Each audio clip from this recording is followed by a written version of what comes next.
Okay. Welcome back to solo role Mangging. Shadowdark, Shadowbrook Manor.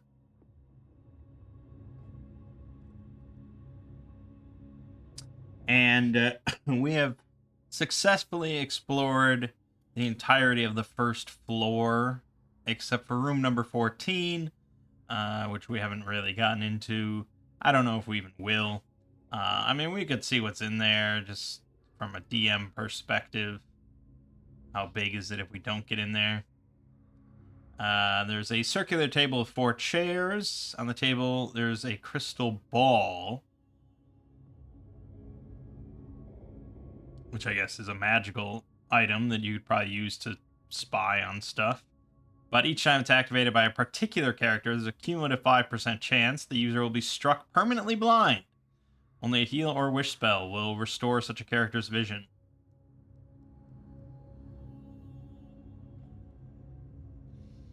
Okay. So it's somewhat cursed crystal ball. Still potentially useful, either to the party in like an ongoing campaign, or you could probably sell it. You know, the odds of that triggering like on the first time you test it, pretty slim. Yeah, Crystal Ball allows an arcane spellcaster to view any place or object that is brought to mind.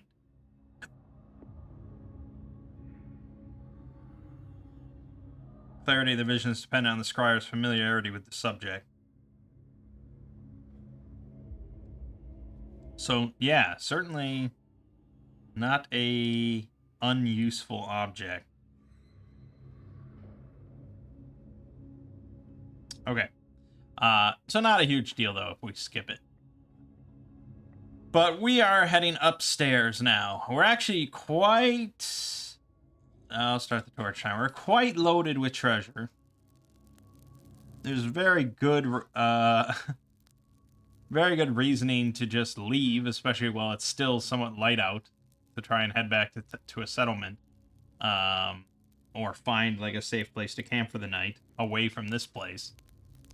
But... I mean, overall, we really haven't had that rough of a go of it. There's not an overwhelming amount of creatures in this place. And a lot of it you can just kind of ignore. So there's the Banshee that we just ignored. There was the Fire Elemental we ignored. There's the Shadows in the dining room we ignored. And then there's the Wraith in the basement, which yeah, we didn't know it was there technically, but I don't really agree with it being there either.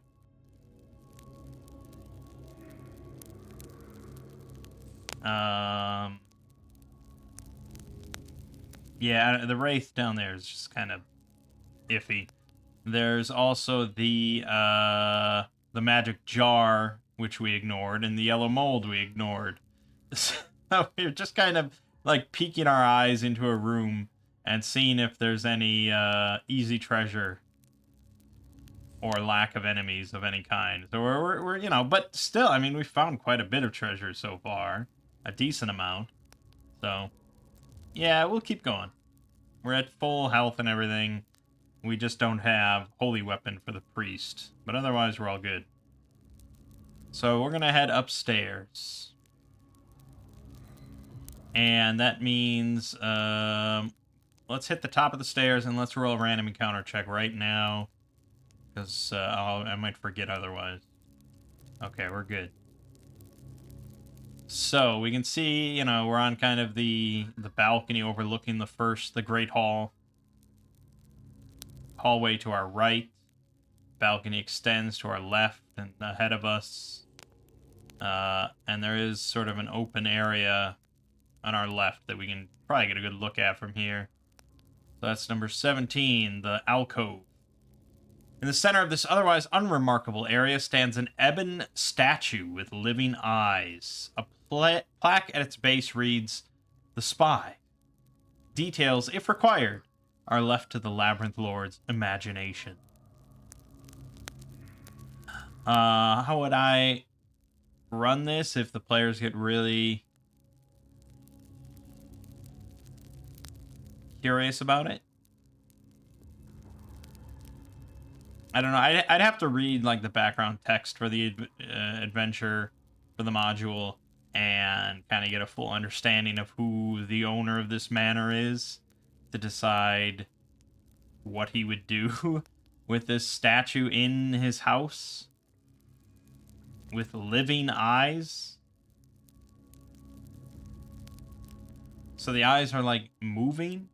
It's pretty unnerving. Maybe it's just meant to unnerve people as it just watches them. I don't know. I'm not sure.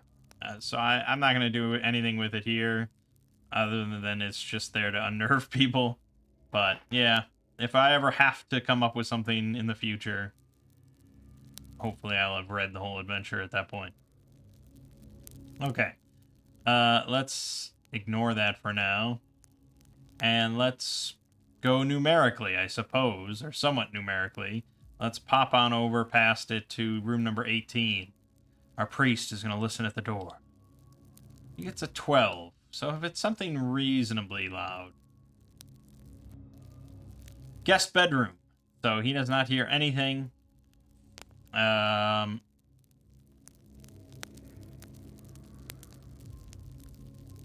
Quinn will open the door. Finds an unused, unremarkable bedroom. A successful search check may turn up a random mundane item. Well, we've got the magnifying glass, so we're gonna search. We're gonna search all around this bedroom. I think it's assumed that I'm searching everything. I think we talked about that before. But I only roll when I know that there's something there. Because otherwise, what? I'm gonna roll for nothing that I know there's nothing? Like, what's the point? So, we're always searching everything. We're looking for treasure. Of course we're searching. And he gets +1, so he's got a +4 on this search. 18, that is worthy of an item. So, a random mundane item at the Labyrinth Lord's discretion will be a little kinder, I think. We can go off the 0 to 3 treasure table.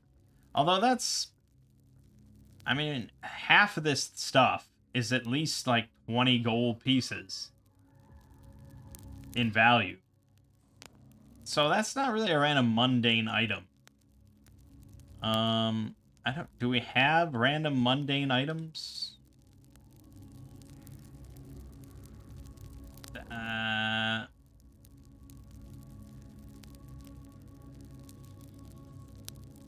That's like gemstones and luxury items.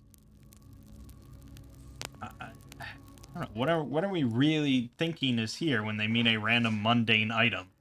To me, in an old school sense, that sounds like something pretty unvaluable.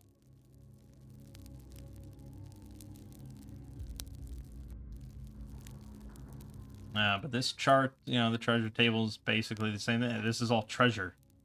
You can go with dungeon dressing, maybe, but that's gotta be... Yeah, I guess you could go with dungeon dressing. This is all just, like, scraps and garbage and stuff. There's probably a chart out there somewhere, but again, I don't even know what I'm really thinking of finding. Let's roll on the dungeon dressing. 82. We got a clump of pumpkin pulp with all the seeds picked out. Okay, that's pretty unvaluable. Okay, alternatively, I'll roll on the standard 0 to 3 treasure table.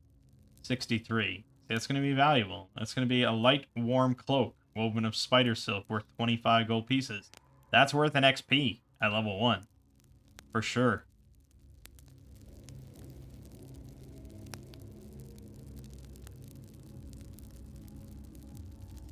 It's also another cloak. Let's split the difference. Let's make it not so valuable. And let's just go with a, You know what, fuck it. I'm actually going to hand out coins. I know that doesn't happen too often. But we'll say there's some coins kind of stuffed under the mattress. So let's say there's a guest bedroom. What's a reasonable amount? It's a nice manor though, so let's say obviously I want something easily divisible. Fuck it. Just go with I don't want this isn't worth an XP, so just like 8 gold. I'm gonna go with 8 gold pieces. They can each take 2.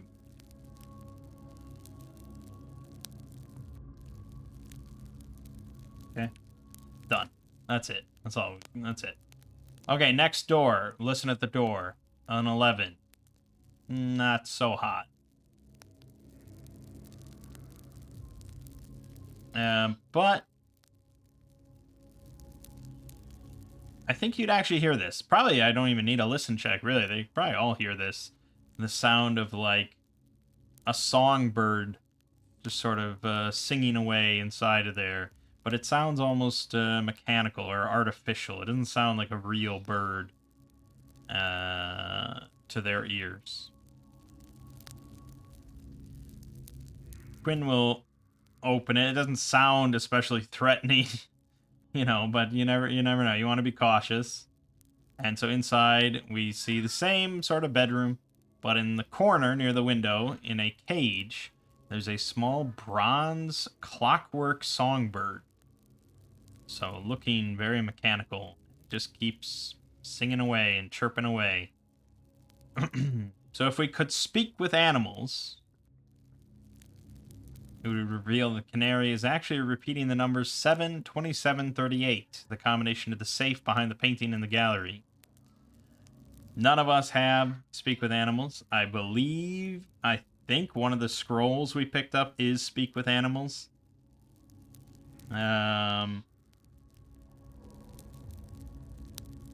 Yeah, but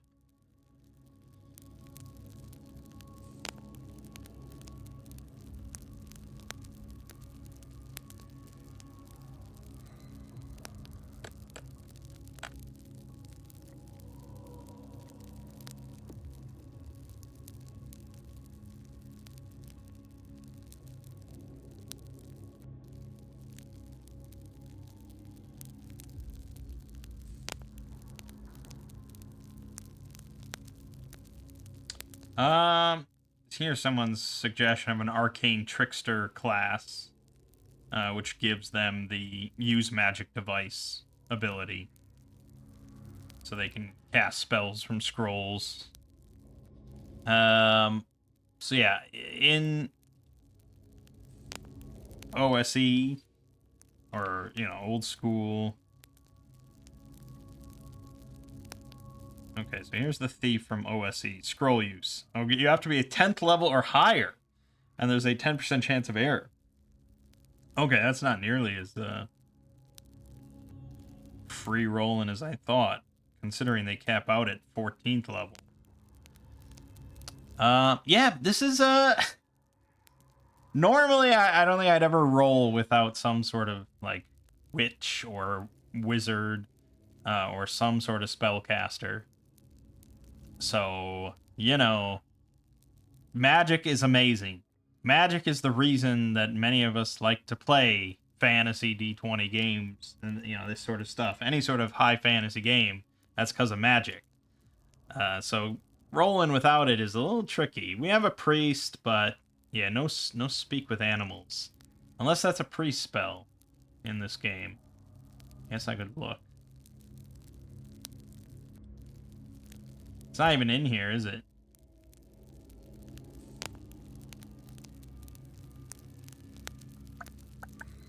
No.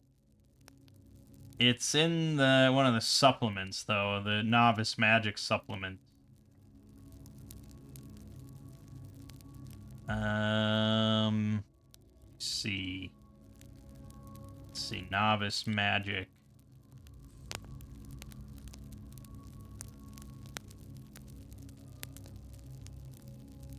So, priest tier 1, animal messenger. Speak with animals. There you go.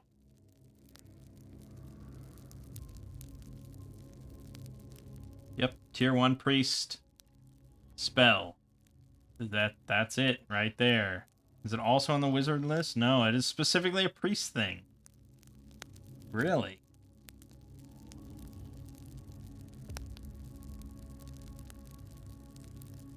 Oh, it's always been a priest or a cleric spell. Huh. Why did I think it was a wizard thing? Okay. Well then, great. We actually... So the... Why did I think the priest couldn't read any of these scrolls then? Yeah, why did I... Oh, God. So stupid. Okay, so the priest definitely could read 3 of them. I have not declared what the curse scroll is. I think I said that was going to be a D1000 thing. So I would say he could read that as well. Or he can read kind of fragments of it. But it's just like, he's not sure.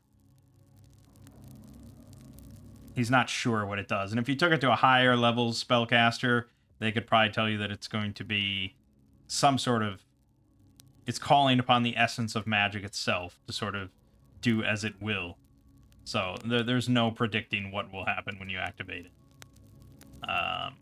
But our priest at least can recognize Speak with Animals, Silence, 15-foot radius, and Cure Light Wounds. So in our case, it's going to be Speak with Animals, Silence, which is probably a spell of some kind.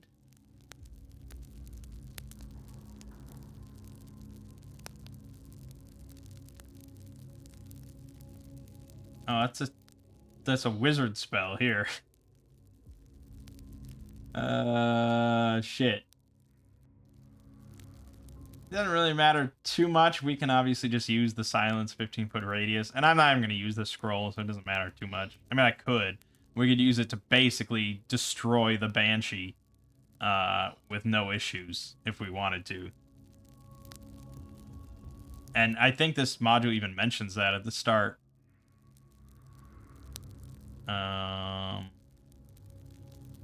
Here.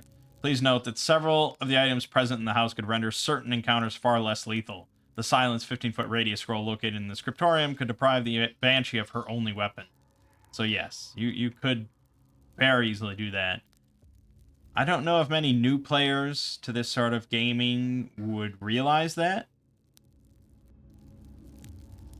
And I don't think I, as a lenient DM even, would ever just tell them or even hint at it.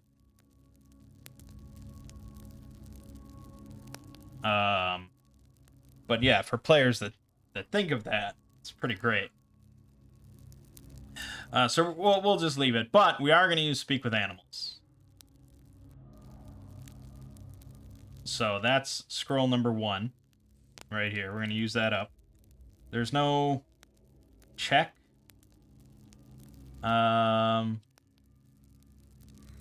It just, you can use scrolls. I don't know where those are. Oh, we might have to roll. Yeah, okay. We do have to roll either way. So this is going to be +3 on the roll. And it's tier 1. Yes, so 11 on the dot. We got it. We're good. Speak with Animals, and we hear it repeating the numbers 7, 27, 38. So the thief, always mindful of combination numbers, will imprint that in her memory. Okay, sounds good. We could search, I suppose, for some more money, but let's pretend we didn't find any. Let's continue on then to room number 22. Listen at the door. Got a 21. No problem. Okay, so this is formerly the living quarters of Tazamak's faithful retainer bodyguard Miera.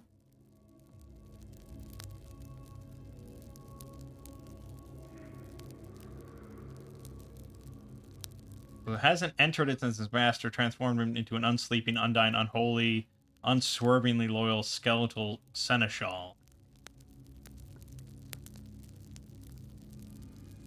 It does not sound like there's anything of note in here. Or, anything living in there. It mentions the skeletal seneschal. But is that a random encounter? Yes, that is just a random encounter. And it's sort of funny and kind of unrealistic because of our rolling that has happened, where we've gone through almost this entire house, and we have yet to encounter anything but the ghost. But we should have encountered the maid, the zombie maid, at some point. We could have encountered the homunculus before we found it. Miera has been like wandering the halls somewhere this whole time. And then there's also a broom of animated attack. So, you know, I don't know where all these things are that we just keep missing them. It's like some Scooby-Doo sort of thing. But anyways, we don't really hear anything, so Quinn will enter.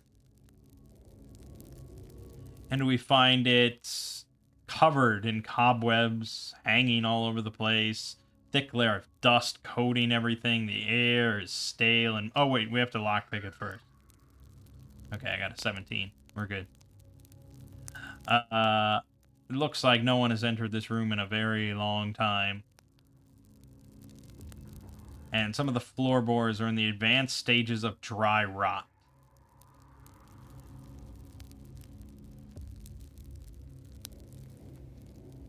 So basically, if we search the room, we have a 1 in 6 chance of falling through the floor,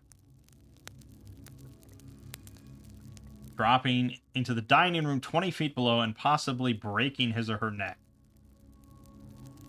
Now, of course, old school, there's no save here. It just says, yeah, you fall and you break your neck. And that's how things were. But in the new school, certainly there would be a dex save. Absolutely. And even I being lenient, I would mention the floorboards being kind of looking rotting. If players still want to adventure in without any precautions, that's kind of on them. I'll give them a dex check if they do fall through the floor to maybe scramble to safety. It should be decently hard because again they had good forewarning.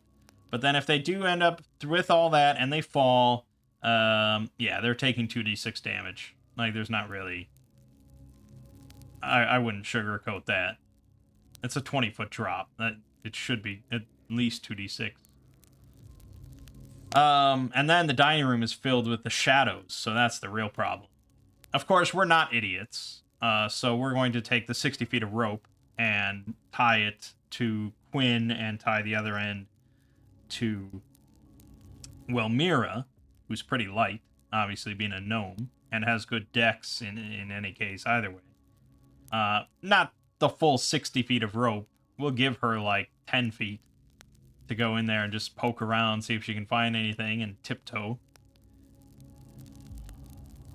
So this isn't a search check. This isn't a stat check of any kind. It's just a d6. And if we find anything, we find anything. We're going to start a new torch, though, in the process.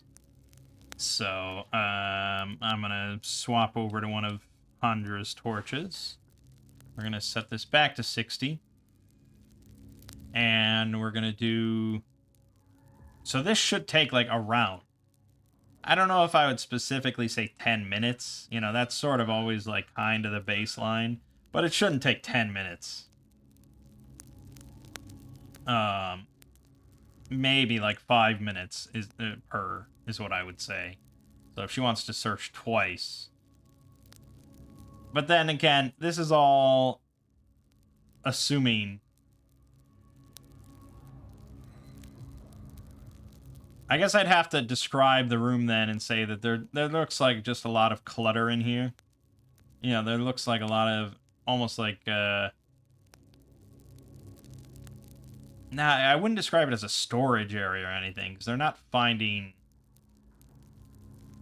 anything like that. It looks like a former living quarters.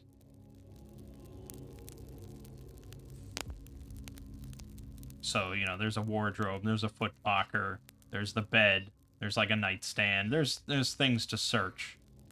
5 minutes obviously is an egregious amount of time. So maybe it's not even a matter of time, really. I would probably say like those 4 things. And if you want to search those 4 things, I'm going to roll that d6 4 times. And then we'll see. I think that's probably fair. And that really, in time that it takes, is like a couple minutes. Like, it's not even really. That's how I would say it. But again, by the official rules, each of that would be like a round. And that just seems insane to me. I don't know. And then after 2 rounds, you do another random encounter check, which I guess is sort of fair. There probably should be more random encounter checks.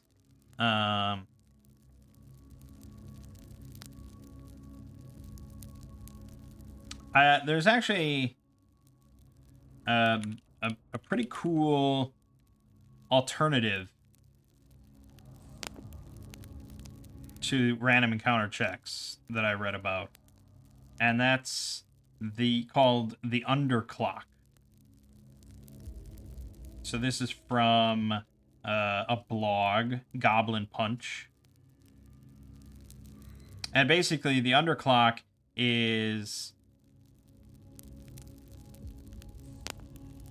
sort of like any time that you would roll a random encounter check. So after a certain amount of time or rounds, or they make noise or something like that, you're going to roll a d6, and you're going to subtract that number from 20 at the start when they first walk in the dungeon. Actually, it's even more than that. Anytime they explore a new room, you roll that d6. Anytime they move through 3 rooms that they've already explored, or anytime they spend some amount of time or make noises, you roll this d6 and you subtract the result from 20. And it ticks down and down and down as they go. And if you roll a 6, you roll again, so it explodes. And then if the underclock drops below 0, you have an encounter. You roll on the random encounter table. If you roll 0 exactly, if you get to 0 exactly on the dot, the number goes up to 3. So you kind of are aware of that it's close, but it doesn't happen just yet. And then if the number hits 3 exactly, and that includes if you go to 0 and then it bumps up to 3, you do a shadowing event, which is like an omen or a clue. So you're kind of hinted that a random encounter is about to happen. And you have like forewarning of what's coming.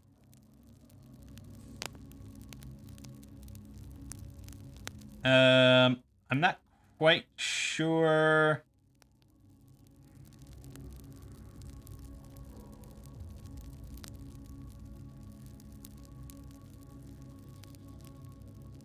Yes, so the players are actually aware of the underclock number at all times.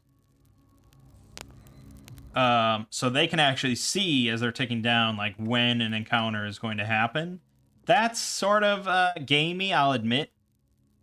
And the blog goes into that of, like, yeah, they'll be more cautious when the clock is low, slightly bolder when the clock is fresh, but that's kind of the point.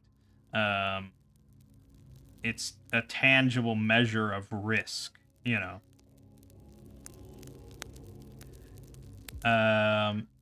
Again, it's a little gamey. I'm not saying it's the end-all, be-all solution, but it's kind of an interesting thing that I might be interested in trying at some point. But we've wasted enough time, so I'm going to do my searches. So we're going to check the footlocker first. Nothing there. We're going to check the wardrobe. Nothing. We're going to check the nightstand. 1. We got it. Okay, so it says that we found something interesting or valuable, such as Mira's old coin purse, a rune-covered dagger, a curious amulet, or anything else the Labyrinth Lord would like to introduce into play. Shall we find some random cool magic item? Like a cool dagger, actually. That seems kind of fitting for our little thief. There's the dagger of the goblin hero. That's not quite what I had in mind. We go to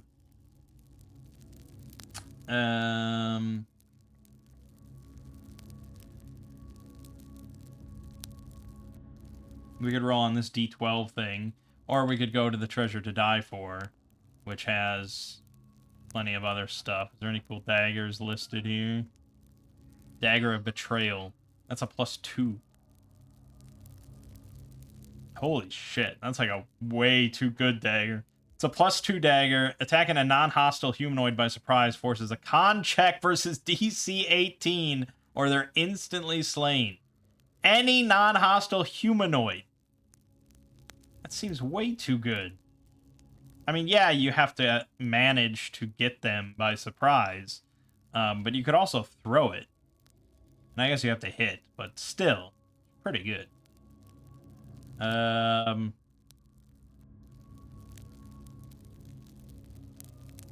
let's just roll on this D20 chart for magic weapon benefits. This will be a +1 dagger that senses the presence of valuable ore within near distance. It's pretty shitty. Dagger, +1 dagger of ore sensing. Okay, and so these numbers get bumped up. 1d4 +1. Not too shabby. Okay, and then Wilmira will hop back and we'll untie the rope. Nice. But that's kind of a big aspect of this type of gameplay is a lot of the times you really do want to, in good situations, you want to be able to provide some sort of clue to the players of danger. You don't want to just chuck danger at them and be like, oh, well, that's a bummer for you. You know, there really should be some kind of forewarning or some way that they could have avoided the danger or worked around it if they were clever. That's I think, really the idea. And certainly not all of these old school modules outright state that or even have that concept in them. There's definitely some times where it's just bullshit. And really, the only real way to do it is either to throw bodies at it or just be extremely cautious at all times, which is an option, I guess. But yeah, that was good. Okay, so that was 22. So then we're going to keep going. We'll keep going around.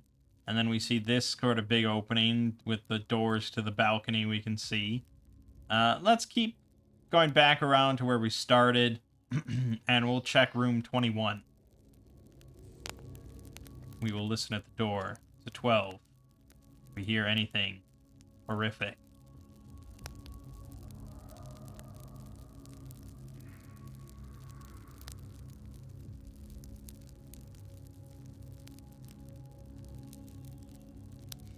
What the fuck? Okay. So, it's a trophy room filled with stuffed creatures. Some of them are fully intact, some are no more than a head upon the wall. A giant Yeti fur rug covers the floor, but one of the creatures, an albino ape, is only pretending to be stuffed and will attempt to make a surprise attack on anyone who ventures close enough. How it got here is anyone's guess. This encounter is meant to be played for a laugh, so just roll with it. Yeah, this fucking ape springs out and rips your arms off. Isn't that funny? Like, goddamn. Stats as presented. He's got an AC of 13. He's got about 18 health. He gets 2 attacks, both dealing 1d4 damage. I think we have an ape. It's not going to be an albino ape. But our ape stats are... Oh, no, we do have a snow ape. Maybe that counts.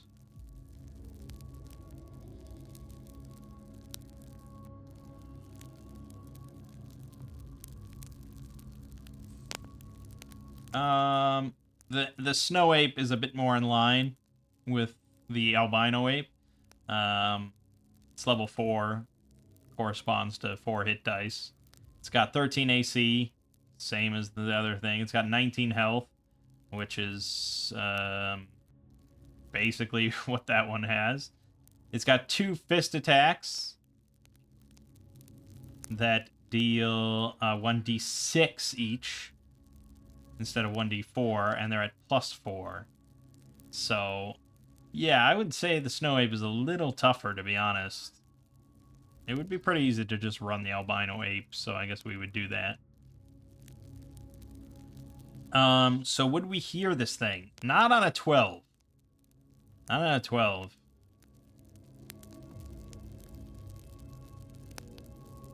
It's, oh god, it's very, this is very old school from my understanding, where it's just like kind of gonzo. It's kind of weird.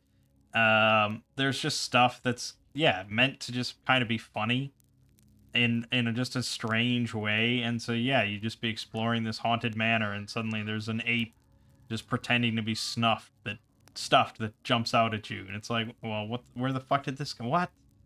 You know, it just doesn't make any sense. What would I switch it to? I have no idea. I'd have to think about that.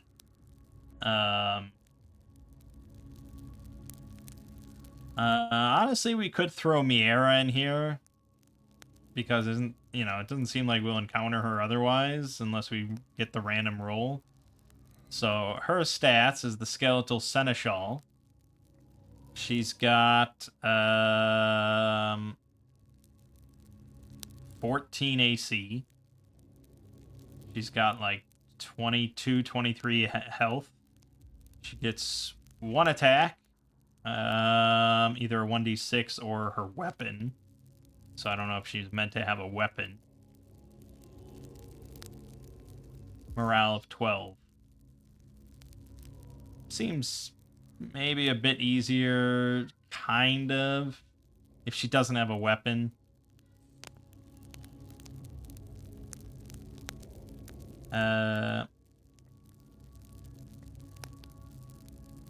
Says that skeletal seneschal is capable of rational thought and may act on its own initiative.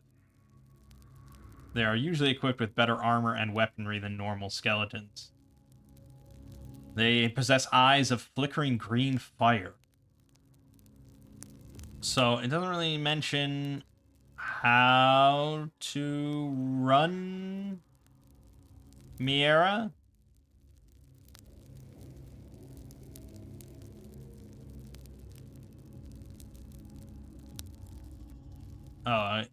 She wears rusty plate mail armor, wields a gleaming, chaotically aligned two-handed sword +1, and carries the key to his room. A two-handed sword +1 is no joke. I don't know if we have a skeleton that's like an upgraded one. I don't think so. So we'd kind of have to just...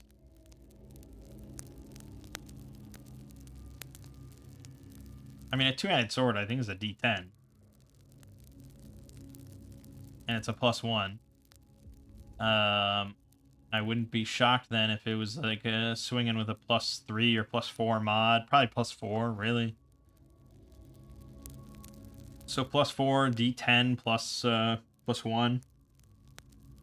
Wearing rusty plate mail armor. I mean, it definitely has like a 15 AC. And is probably, what did it say? Hit dice of 5, so it's a level 5 creature. So maybe we could pull off a turn undead on it and cause it to flee. That wouldn't be the worst thing. But we have no holy weapon available. And...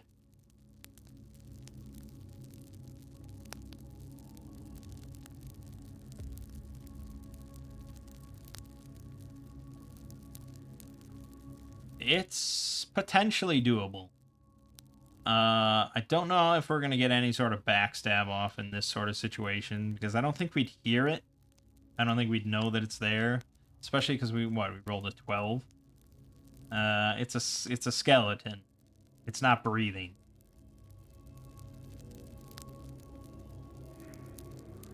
it might be pacing around. I guess that would be my leniency as a DM and being nice. Is like, yeah, you hear footsteps. It is wearing rusty plate mail. Yeah, you would probably hear that unless it's literally like statue still, but it can't be because it's a random encounter. So it does move around the house. So yeah, I would say you do kind of hear the shifting of what sounds like metal armor and some footsteps in the next room. So that means how do we want to get a backstab?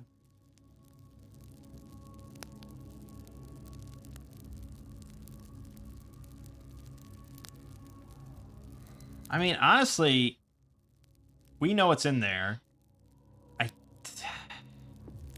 I feel like how would it might not know that we're out here, I suppose. We tend to be pretty quiet. I always emphasize that we're pretty sneaky. None of us are wearing metal armor or anything like that, so I don't think anyone has disadvantage on stealth. So we're trying to be as quiet as we can as we go through this place. So really, if we all just burst through the doors in like a surprise attack, is that not a surprise round? You know? Um, does it specifically have to be like an ambush attack where they're like, where we're up on a ridge, you know, and we fire an arrow down and that's the surprise attack?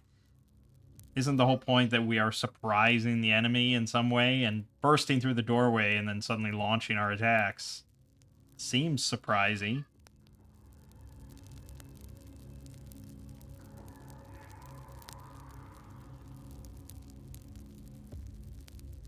Yeah, I would say so, right? So, yeah, fuck it. Let's just do it. I'm going to declare that it's a surprise round. So in preparation, I want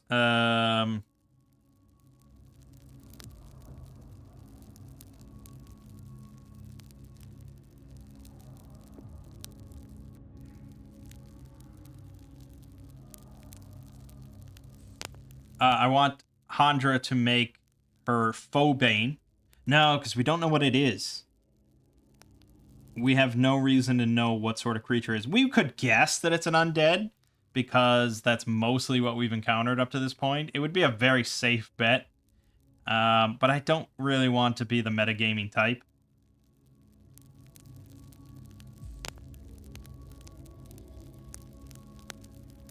So we're not, but we'll say that as soon as we smash open the doors and reveal what it is, and we get our surprise round, the first thing Hunter is going to do is make Phobane in order to give it to Quinn, probably, to give him advantage on attacks and damage versus undead for 1d6 rounds. It's sort of insane that that's a 1-round activity in combat,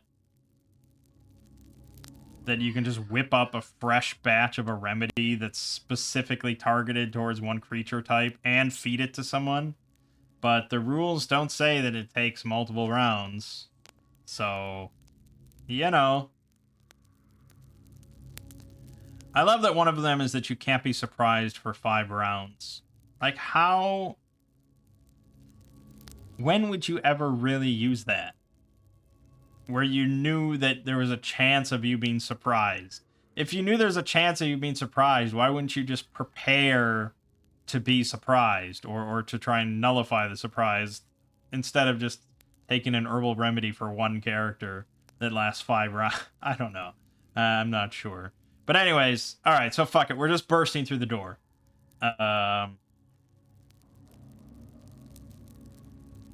And I don't think this is like some crazy well-protected door or anything.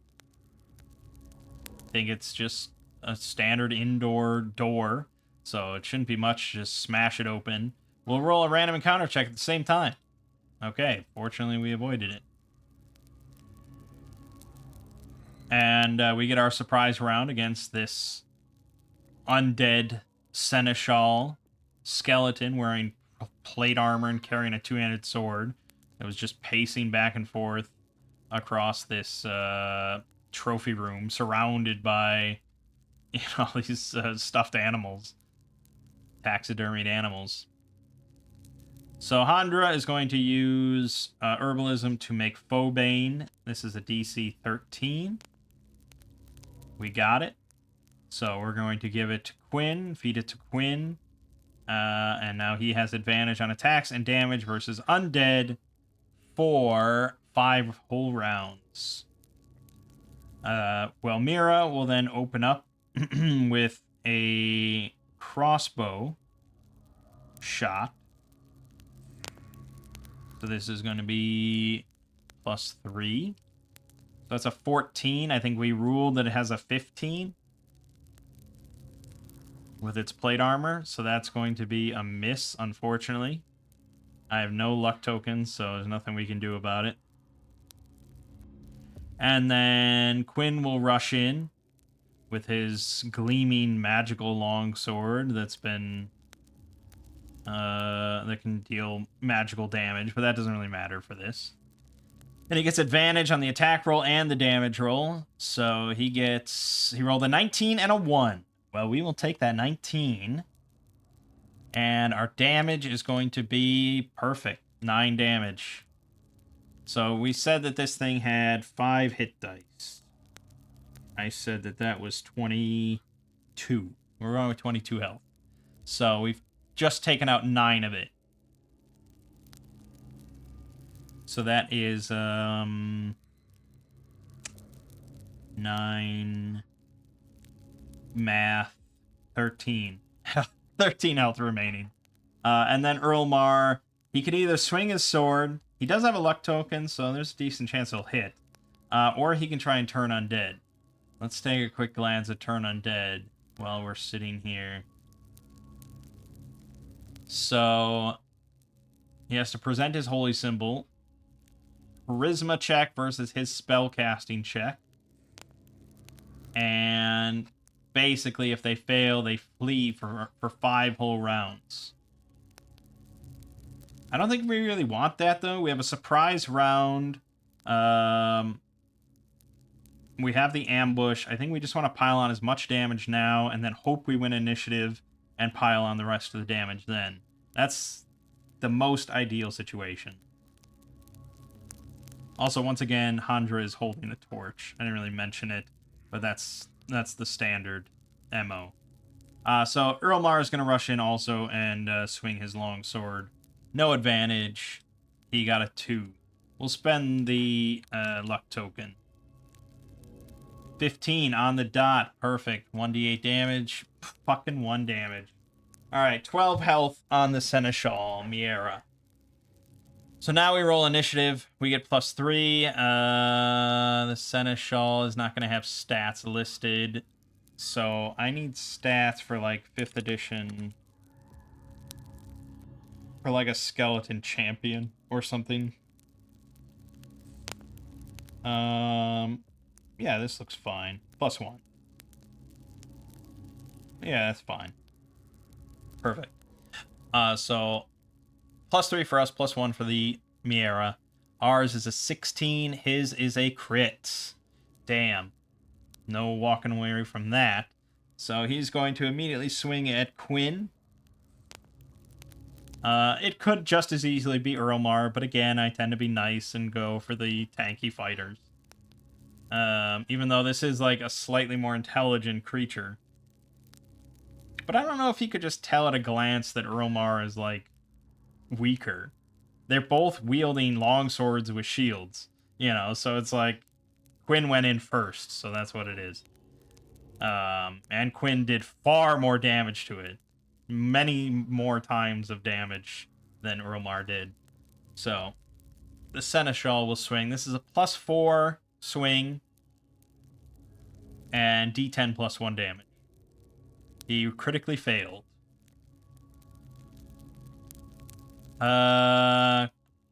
Boy, what's a fumble in this situation? Probably just like he drops the sword. I would imagine.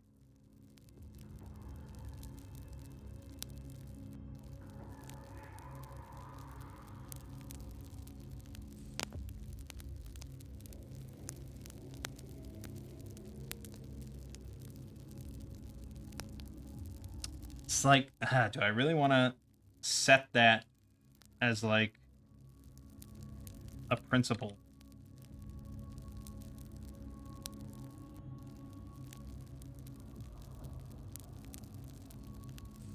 I'm not sure.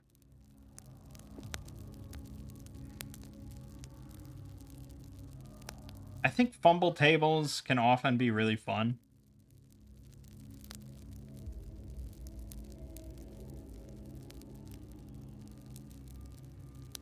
Like, if you have, some of those RPGs that have, like, really extensive fumble tables, depending on the weapon type and depending on all this stuff, I think those can be pretty fun.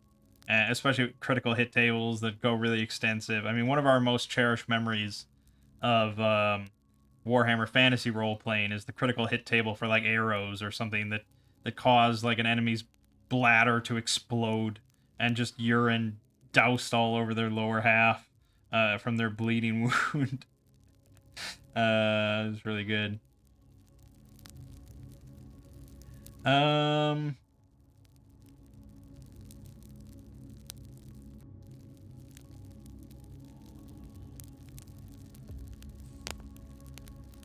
but for enemies, yeah, for enemies, I kind of lean more towards just, yeah, they missed.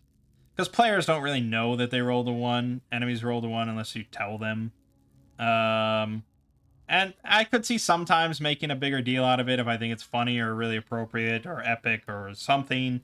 But that makes it a little unfair because then enemies can't really critically fail or fumble, but players can. But players should be clever, and enemies usually can't be clever. So that it evens out, I guess. I don't know. I'm wishy-washy on it. I'm not sure. And there just isn't much in the actual rules to decide this. It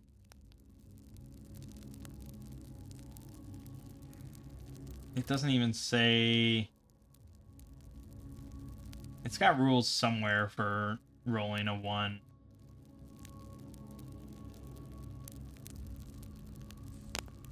I don't know. I'm not sure where.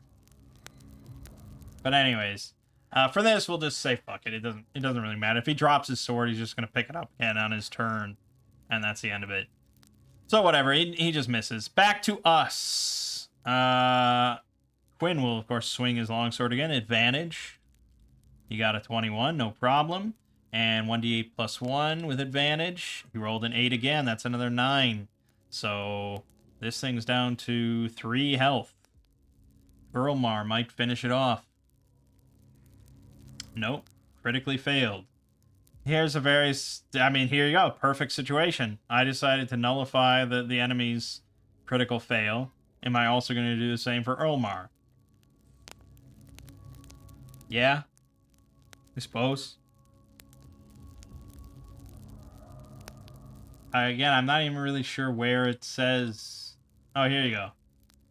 When a d20 die roll shows a 1, what you're doing fails to your maximum capacity. An attack roll automatically misses and might even strike an ally. So it might even strike an ally. That's all it really says. I think in this case, we'll just let it go. Like, you just missed. But it automatically misses. So even if you're attacking, like, the most... I don't know. In what situation would it matter that you would hit on a 2 or you'd hit on a 1?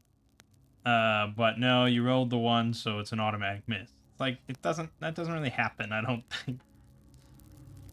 Hitting on a 2 seems pretty extreme. If you can hit on a 2, why are you really even rolling? Like, that's absurd. You're attacking like some comatose, invalid the size of a barn or something. It's like, yeah, you hit on a 2. Just let them hit. Why you even bother? I don't know. But Erlmar misses. Well, Mira will reload her crossbow and fire. That is a definite hit. 21, so 1d6 damage. We just need 3, and we got 2. Damn. Fucking hell. I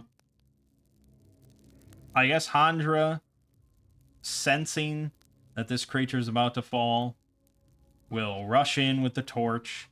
That's metagaming, by the way. Although I would probably have described it while DMing that this creature is like on its last. You can see like the tension in the joints of its leg bones and stuff, and it's like about to snap. You know, this thing's about to crumble.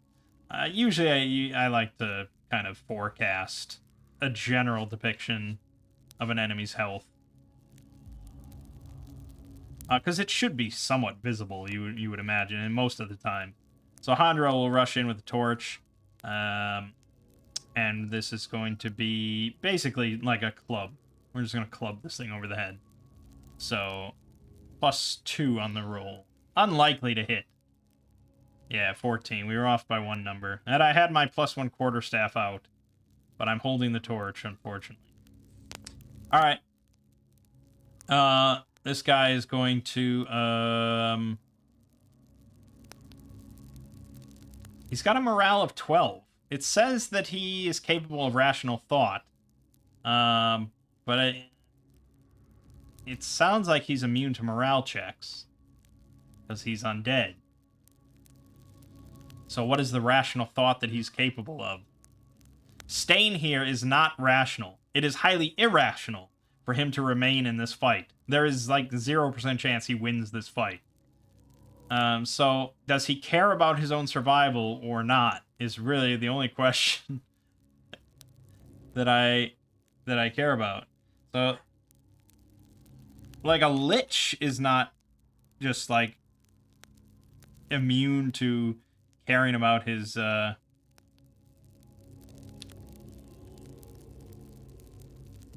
survivability.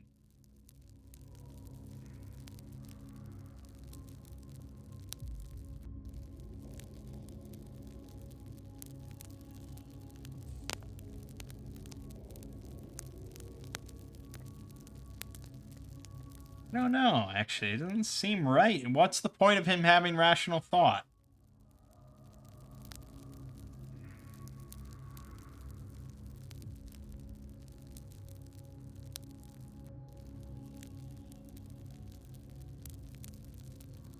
I'm gonna give him, I'm gonna give this guy a morale check. So, we'll just say he's got a wisdom of +0.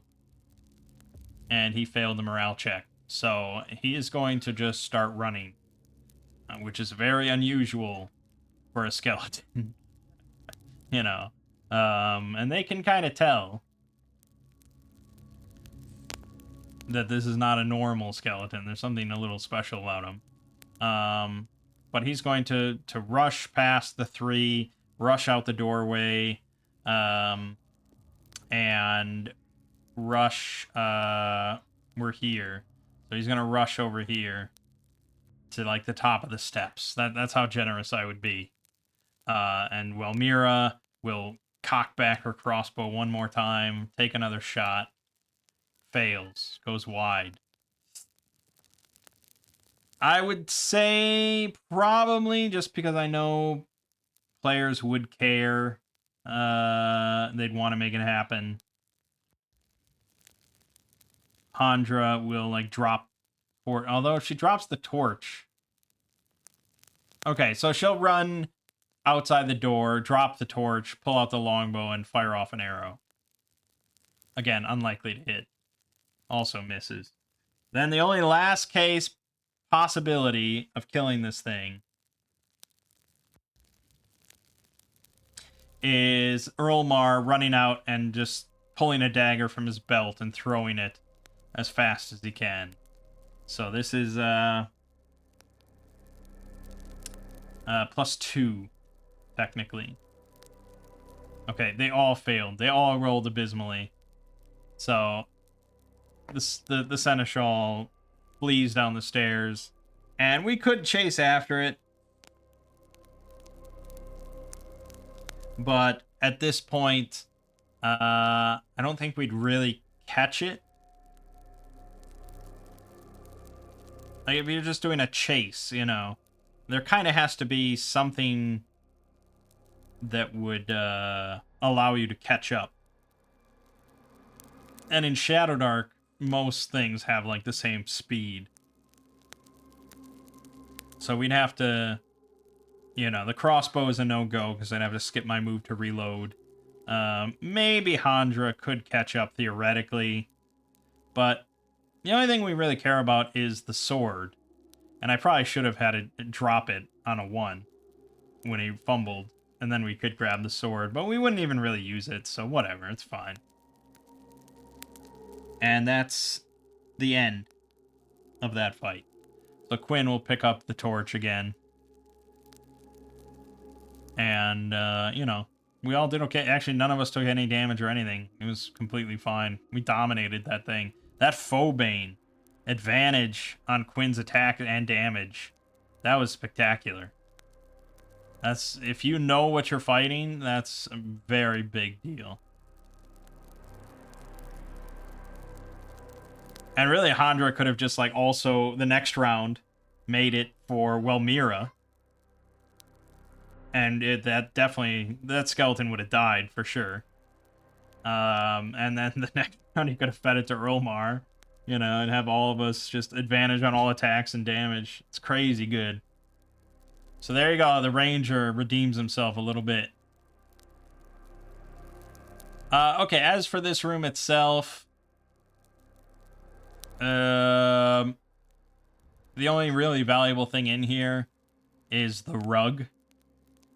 And yes, I can absolutely see plenty of people, including probably myself if I were playing, picking up the rug and carrying it out as a group and being like, okay, I think we have everything we want from this place. We're going to carry this rug back to town. For our purposes, though, we're interested in a bit smaller stuff. So there's another little hallway up here. The door 20, room 20. So let's listen there. 19. What do we hear? It's a planetarium.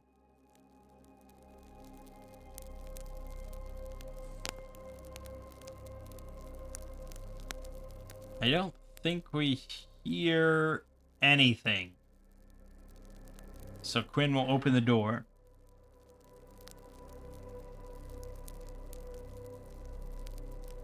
The walls, floor, and ceiling of this room are made of highly polished jet inset with a polished jet inset with innumerable tiny diamonds that burn with white light, conveying a highly convincing illusion of boundless space with all its stars. No other light will penetrate this room, and any light sources brought in will instantly wink out. Okay, so our torch... No, I don't think it goes out, because I don't think Quinn shoves his hands into the room. He's literally just cracking the door open and peering in. I do think that anyone would notice, though, that your torchlight is not illuminating any part of it. Like, even the ground, the floor right in front of the doorway in the room. Like, you can tell that your light just cuts off. And the room is illuminated purely by these little diamonds sprinkled around all the walls. So I think that's pretty noticeable.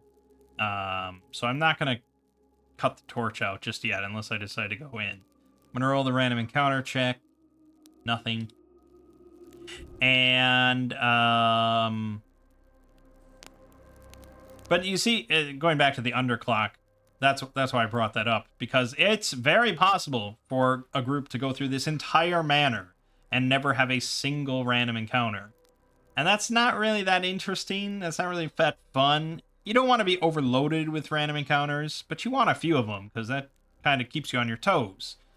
Um, you don't want it to bog down the whole adventure, but you do want something that's kind of thematic and appropriate to show up once in a while. It makes the place feel more real and kind of lived in. And so it's very possible then with this system to never get one. Whereas with the underclock, no matter what, you're going to get them. The nice thing is you know when they're kind of approaching, most likely. You don't know what it is. You don't know how the DM's going to manifest it. But you at least know that something is going to happen. And yeah, that might mean that when the underclock number gets low, you like bunker up in a building, which is a little gamey.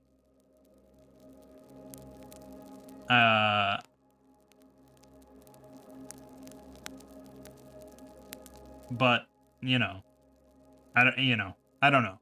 There's other solutions that people have come up with as alternatives. God, what was the other one I read about? It was basically like anytime that you would roll for a check, or anytime that they would do certain things, as time passes or they make noise or something like that, you add a d6 to like a cup, and they can see the cup fill up. And then at a certain point, I don't remember what triggered it, you roll all the dice in the cup. And if any of them come up as a 1, then you get a random encounter. So then they can kind of see a little bit more, like, of how dangerous they're being, of how risky they're being. But I think the trigger was a little bit less clear. Fuck, what was that called?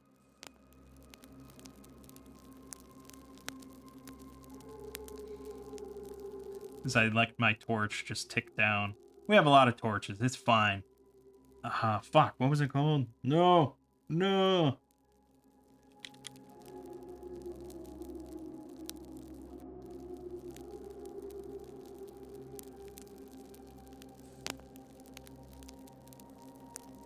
The tension pool. Yes, that's what it was.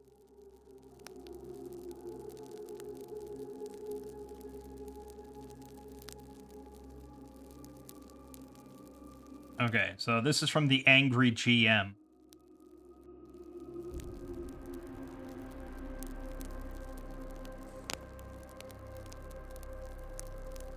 And he's got a big blog post here all about random encounters and why they are cool, why they're bad, how it should work with this, so on and so forth, how to make it better.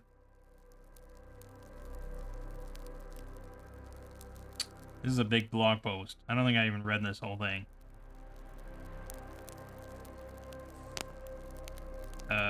Jesus. Just, yeah, so this is the first part where he doesn't even... Here you go. Tension Pool, a comprehensive, definitive final guide. Okay, so you take 6 standard 6-sided dice. And you have a cup or a bowl or some other clear container. So that everyone can see how many dice are in the pool. Whenever a player commits to a time-consuming action, add a tension die. Whenever a player commits to a reckless action, roll the tension pool. Whenever a player commits to an action that's both time-consuming and reckless, add a tension die and then roll the pool. And whenever you add the 6th tension die to the pool, you clear the whole pool out.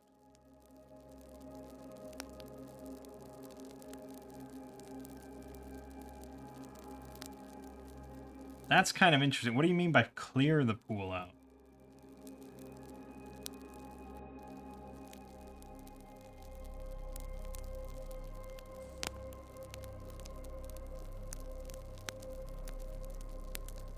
Oh, clearing it means roll. Yes, okay. You never take dice out without rolling them. All right, so in essence then, players do know and are cognitive of when dice get added. It's whenever they commit to a time-consuming action. And that's sort of determined somewhat by the DM as to what exactly time-consuming is.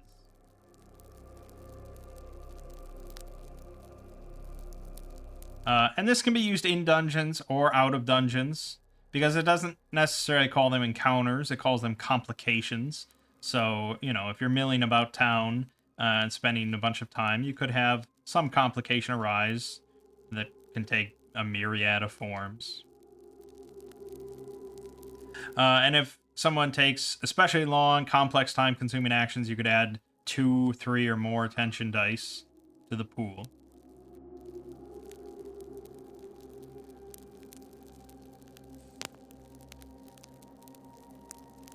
And then whenever anybody commits to a reckless action, or the pool gets filled with all 6 dice, you're going to roll the pool. Except I think...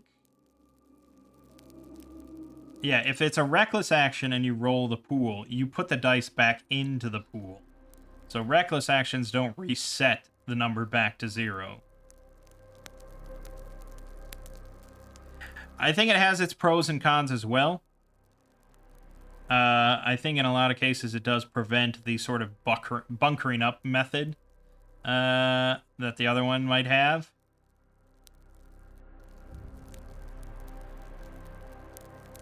But it also seems like it has 0 chance of of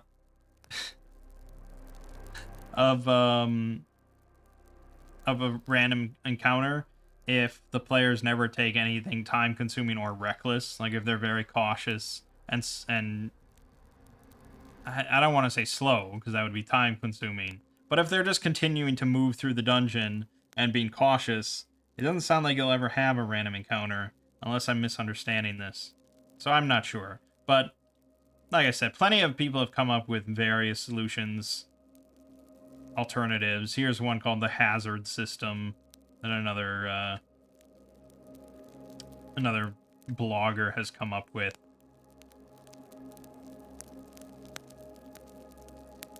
And I'm not even going to go through that and read all that. So, yeah, there's some ideas. I kind of lean towards the underclock. I kind of like the whole idea. I'm not going to implement it right now, obviously, but I think this is a good showcase of why the 1 out of 6 chance every couple turns system is not super hot all the time. And it also can be the opposite problem, where you roll a string of 1s. You know, and it's just like a lot of random encounters for some reason, which is very less likely, but possible. I think changing it to a 1 or a 2 on the random encounter is probably the solution here, if you're going to run this one. But there's not that many choices for the random encounters inside the house. You got the 2 zombies, you got the homunculus, you got Miera, a broom, and then the ghost. The ghost is not going to show up again. The butler's not going to show up again. The homunculus is not going to show up. And now Miera's not going to show up. So really, you know, if we get a random encounter, it has to be one of the 2 things. So I think that's sort of an interesting part of this, is that, like, 4 of the options for random encounters inside the house, you can actually just find and deal with. The maid, like, if we hung around her room enough, she'll be there. So, yeah, I don't think you really need to go crazy in this place with random encounters, and I think we've done fine. I think we've done fine overall. Okay, anyways, the planetarium. So we see that our light's cutting off. No light is going in there except for coming from the diamonds. And I don't know if we really see anything in there of value. There's a secret door somewhere. What?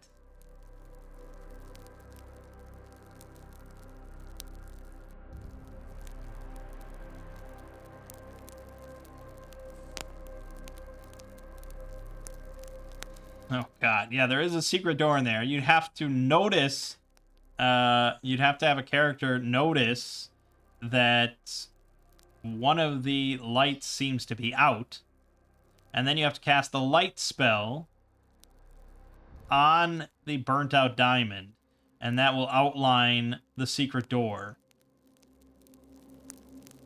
I think maybe if you roll really well, you might find the secret door on your own, but that seems tricky. Oh no, but then you can only walk through it while it's illuminated like that. So no, you have to do that method. And then you find yourself in a small extra dimensional room containing a table and chairs.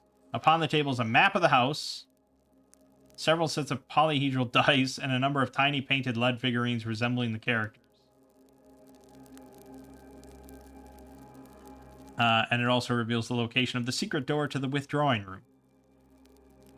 Well, that's all pretty unlikely. We definitely do not have any character that would be smart enough to know that the constellation known as the Hunter seems to be missing a star. So let's move on from that scary room where our light cuts off. And we're going to head over to, I guess we got all this. So we're going to head down here. So we got the balcony, set of double doors, and then on our left, a set of double doors. Let's poke around here to number 24. And we can see, as we're coming down this hallway here, that it doesn't have doors. So we're going to be real quiet, real cautious as we peek around to look into number 24. It's a gallery. A soft, apparently sourceless light bathes the 6 large paintings hanging here. The painting subjects are as follows. A sunset. A narrow, rocky track winds up to a lonely keep on a mountainous plateau. Another, amid the trackless dunes of a desert waste, a stepped pyramid rises from the eroded ruins of an ancient city. Third, a veritable forest of giant phosphorescent mushrooms illuminates a vast underground cavern.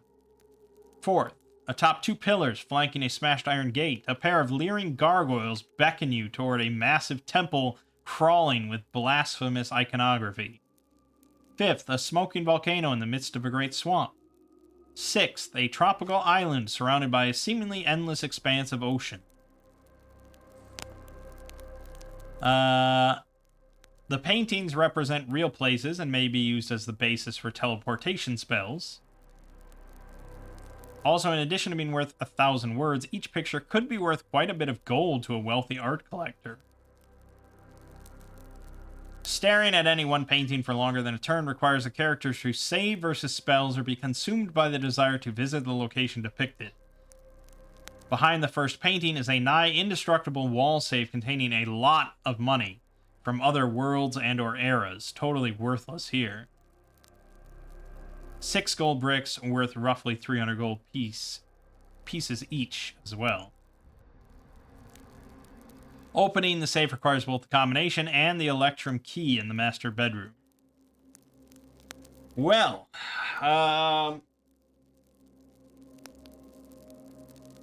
interesting. I could definitely see carrying the paintings out. Cutting them out of their frames, rolling them up, throwing them in the bag.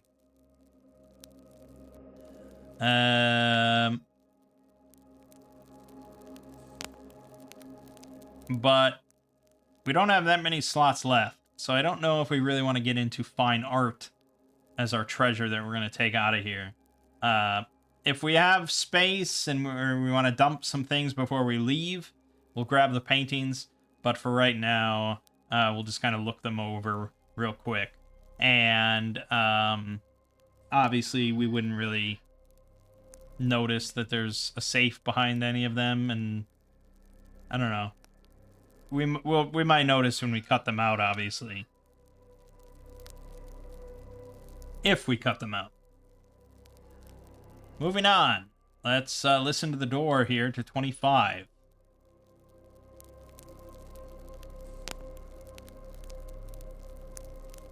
We got a 12 again. 25 is a laboratory.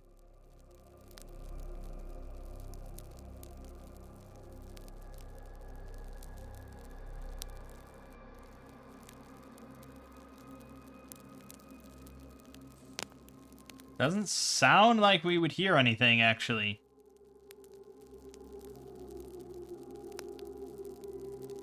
I don't think. So, yeah, Quinn will pop open the door, peek in, and we see stretched out upon a long stone table in the center of this room is a hulking corpse, riddled with stitches. Shelves built into the east and west walls bear jars, vials, crucibles, alembics, and hundreds of other less identifiable alchemical agents and apparatus. In the southwest corner, in a niche cut into the wall, a disembodied brain floats in a thick glass cylinder filled with clear liquids. The brain is sentient, malevolent, and imbued with certain mental powers. It attempts to charm characters into fighting to the death for its amusement, using feeble mind to defend itself against assailants. Subjecting the corpse to a bolt of lightning, natural or magical, causes it to animate as a flesh golem. Among the items crowding the shelves here is a single vial of crocodile tears. See Appendix B.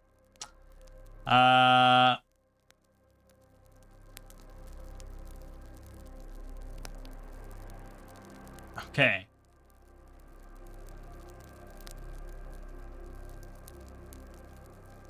So, we're definitely going to go in because we wouldn't notice any threats immediately, and it looks like there's a lot of potentially valuable stuff here. So we will step into the room, all four of us, start peeking around, looking at the various vials and jars, apparatus. And that's when this sentient brain, disembodied brain floating in the jar nearby,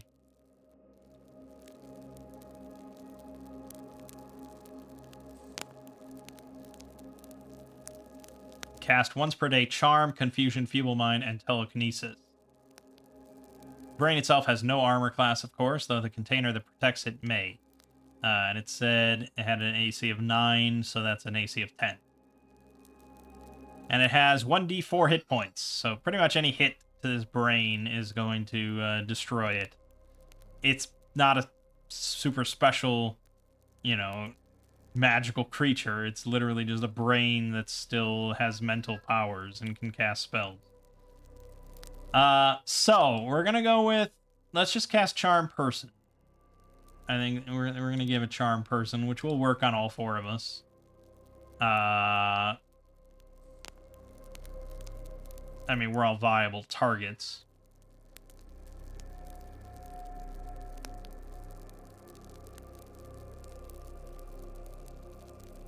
And it can speak telepathically. So it's going to try to charm one of us and then tell them that the other three are threats to it and they need to destroy him. Now, I would ordinarily do this as a roll-off to see who rolls the lowest, and that's going to be the target of the charm. But this thing is, it's sapient, it's intelligent, and so it's not going to just pick randomly. It's going to pick the one that it seems or believes would be the biggest threat, the strongest among them. And I think that's unquestionably Quinn. Yes, I know that Earlmar has, also a longsword and a shield and leather armor, but Quinn is a fucking Chelonian. He's a turtle man. He just looks beefier, even though he has slightly less strength than Earlmar. But I don't picture Earlmar as like a particularly buff, imposing specimen of a human. So yeah, honestly, I'd say he probably is going to target Quinn. So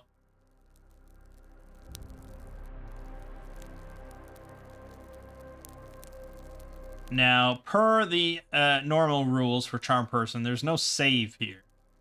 If the disembodied brain succeeds on his spellcasting check, that's it. Quinn is charmed for 1d8 days. Oh, we'll light another torch. We got this one. I don't know why I erased that. But that's not really great.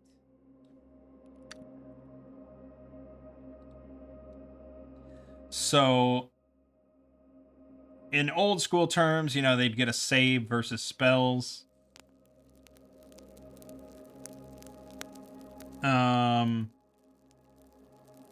I think maybe we want to look at like D&D 5th edition charm person to get a better idea of what the save might look like. Okay, it's a wisdom saving throw. So yeah, let's just make this an opposed wisdom saving throw. And I don't know if we'd have any sort of stats for what this thing, a brain in a jar is what it is. Here's some supplemental stats.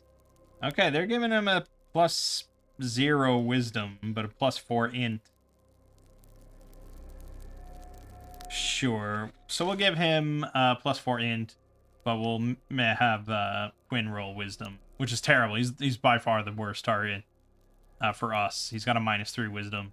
So this is pretty shitty, but anything's possible. Okay, so God, this is gonna be the TPK, isn't it? So because if he had targeted Earlmar instead with the +3 wisdom, wouldn't have been nearly as big of an issue. Okay, so the disembodied brain, he might fail the spellcasting check. It's possible. Unlikely, but possible. We're giving him +4 in the roll. He needs an 11. He did fucking fail. He rolled a 4.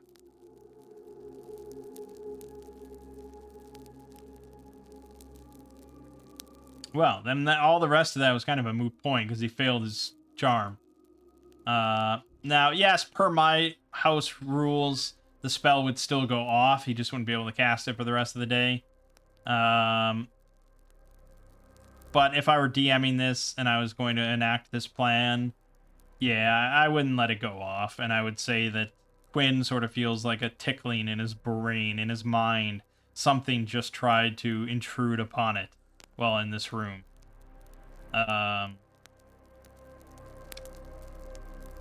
And then, you know, depending on what the players say, what they do, you know, if they start to maybe look at the brain and, like, discuss how the brain might be the problem, you know, the brain can hear them. It's sentient, it's intelligent. So if it seemed like they were about to turn on it, he would blast out maybe confusion. Or Feeble Mind? I don't think we have Feeble Mind. Let me just see what that spell does. I think it lowers target's intelligence, wisdom, something. No, it's a bit more direct than that. They must save versus spells at a -4 penalty or become an imbecile, unable to think clearly or cast spells. It's only against one target, though, so it's not super threatening. Also, confusion is only against one target, and in Shadowdark, it doesn't even make them attack their allies.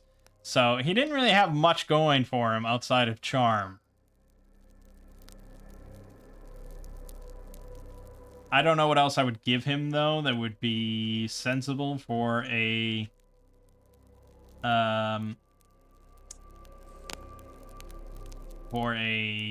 brain.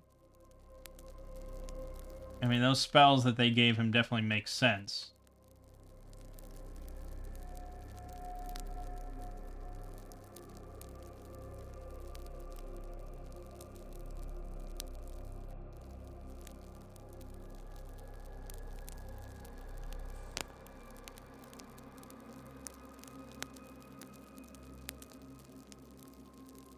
I mean, telekinesis, they gave him that. We could use that. You lift a creature object with your mind. You can move in a near distance in any direction. I think they said the ceilings, unless specified, are like 20 feet tall. So that's 2d6 damage. Which is plenty. So let's say that our characters start mentioning like the brain, and Mira starts like bringing up her crossbow, you know, and it's like, oh shit. So it's going to yeah, it's going to target Mira then. the most immediate threat, because if that crossbow lands, that bolt lands, we're in trouble. Also, my usage dice. I used an arrow and bolts. So let's roll those. Arrows, fine. Bolts, fine. Easy. Done. Telekinesis. Again, I guess I'd give a save, but let's see if he casts it, because now it's a DC 14 with his +4, which is pretty unlikely. Okay, he made it. He got telekinesis off.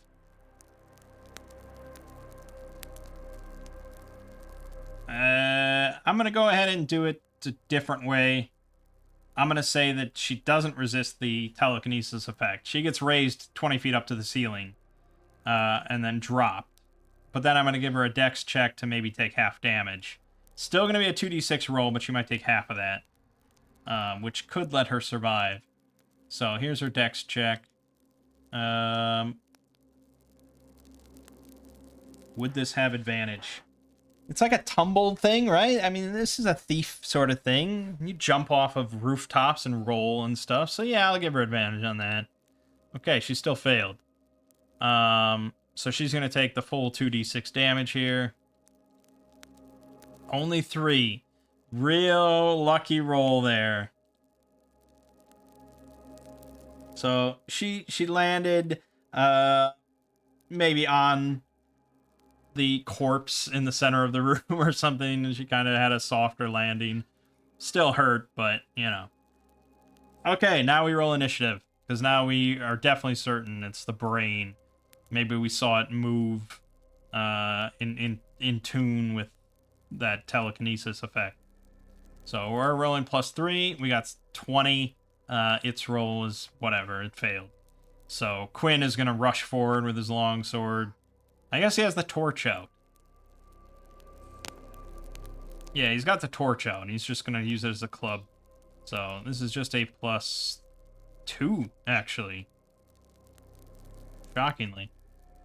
But a 19 is enough to break the jar and smash through. And he deals 3 damage. I think we'll say that's enough. I mean, I can see how much health it has. It has 1 health, so yeah, he crushed the brain. Easy encounter. Could have been a easy TPK. If he had actually charmed Quinn for 1d8 days and just told him to kill all the others, I mean, it would have required a good damn roll from, like, Earl Mar to just, like, cut him down. But, yeah, we're okay. And then, I don't know if we'd have the hint that it was the brain, because Quinn would be down. Yeah, it would have been a lot trickier. Anyways, we're going to use Cure Wounds on, Mira. Crit. So it's actually 2d6, and he gets a luck token back. 8 health. Yeah, it's fine. Back to full. And we're good to go. In this room, then, is not much. You know, we'll search over everything, and we find a single vial of crocodile tears. So it's just, like, labeled as crocodile tears.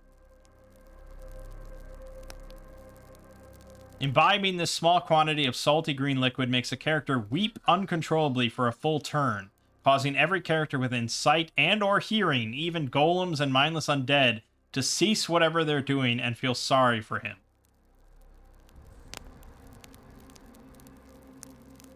Well, that's a very interesting item, because it makes the character who consumes it unable to do anything. And it makes anything within sight and or hearing unable to do anything. They can still, however, defend themselves if necessary. So it's not an instant I win button, even if other characters can somehow avoid triggering the effect themselves. The monsters will still defend themselves. But if you could just put earplugs in and then just not look at the person crying, you could do some stuff. The thing is, I don't think it really... It doesn't remove... They're still aware of the world around them. And I think they're going to be very much aware of, like, the effect taking over their minds a little bit. So, once the effect ends, you know, I don't know exactly what the person crying is going to do to get out of the situation.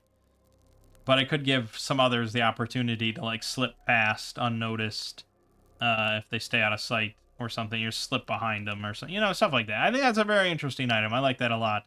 The only problem is you'd have no idea what it does without taking a sip of it. But again, I would have them be allowed to take it to, like, an apothecary or something.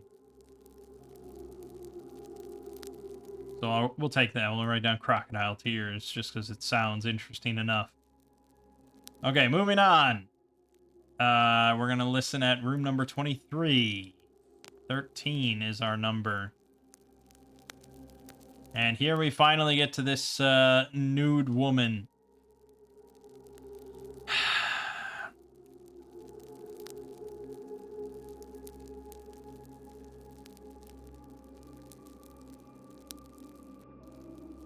I don't think there's any sound in here.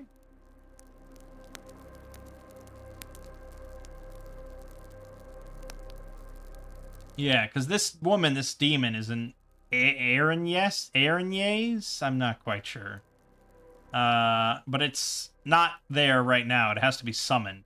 So there's really nothing in there, but I would say we do smell kind of sulfur in the air coming through the doorway.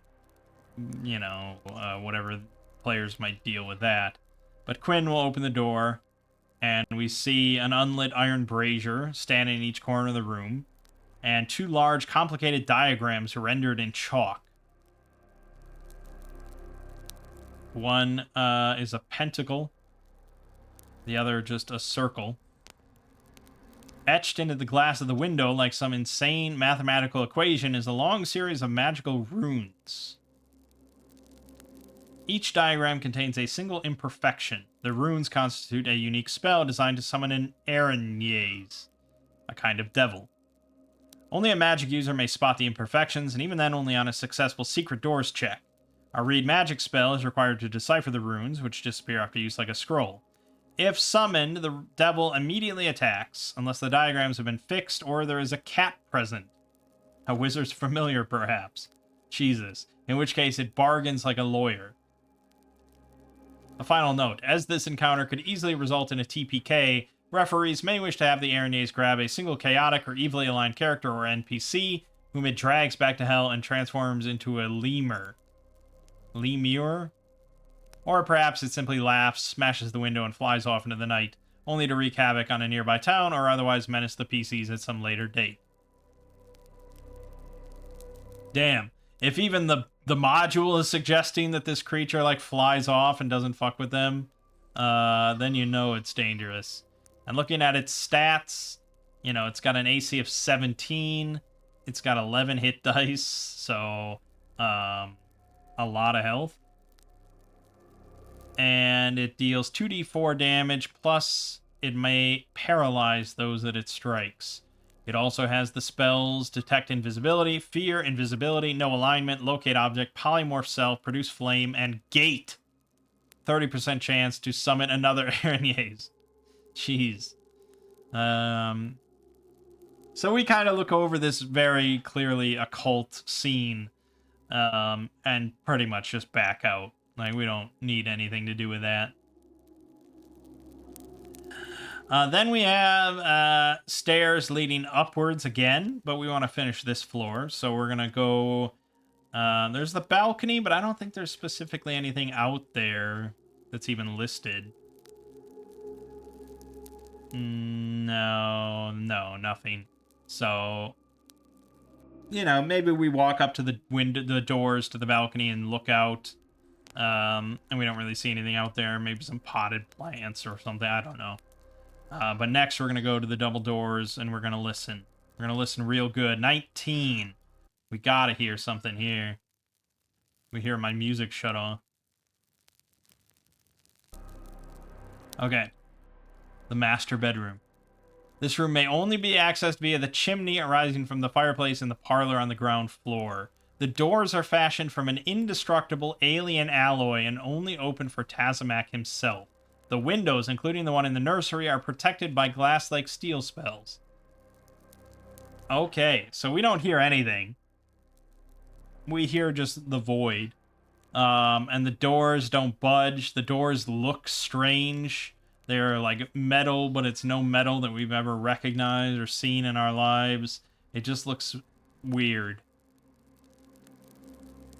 And of course, they cannot be opened by anyone but Tazamak himself. So there's nothing to do there. So that's that, I guess. Nothing else to say about this floor. Yeah, so even if you went out on the balcony and you saw these windows, they're protected by glass-like steel.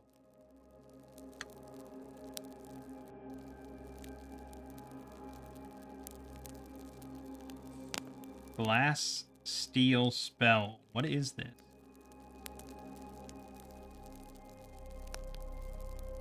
Is this like a custom-made spell? I don't even see people talking about this.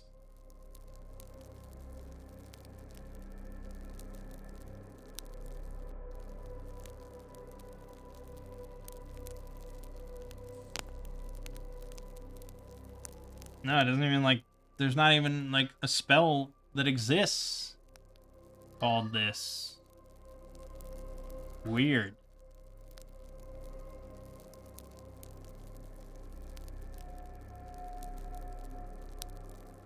So, I mean, I don't know if I have like a ruling then on how exactly it is, how difficult it is to,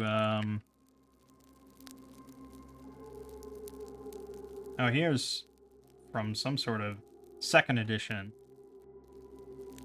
Turns it in to have the tensile strength and unbreakability of actual steel.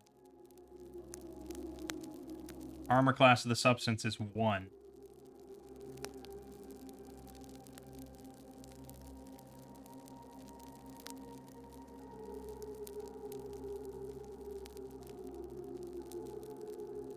Okay. So it would be like breaking down like a steel door. Which would probably be pretty tough. Steel has an AC of 19, and a door would have around 20 to 27 HP. And this is for 5th edition. So I think in that case, it could be possible to actually break through the window if they really were persistent. But so many things that they might try wouldn't even make a dent in it.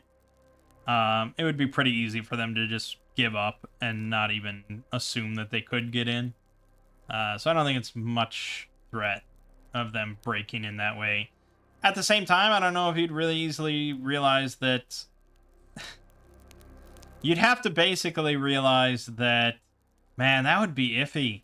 You'd have to realize that this room is directly above the parlor room on the first floor, and try and put out the fire, which is a fire elemental, which is nuts, and go up the fireplace. Because if you just try to go to the roof and go down the fireplace, there is a fucking fire going. There's a fire elemental going. You will die trying to go down without dealing with the fire elemental. But you'll die if you deal with the fire elemental. So it's just a shitty... It seems unlikely. So what's in there, if you do manage to get in there, you get a jar labeled Oil of Olay.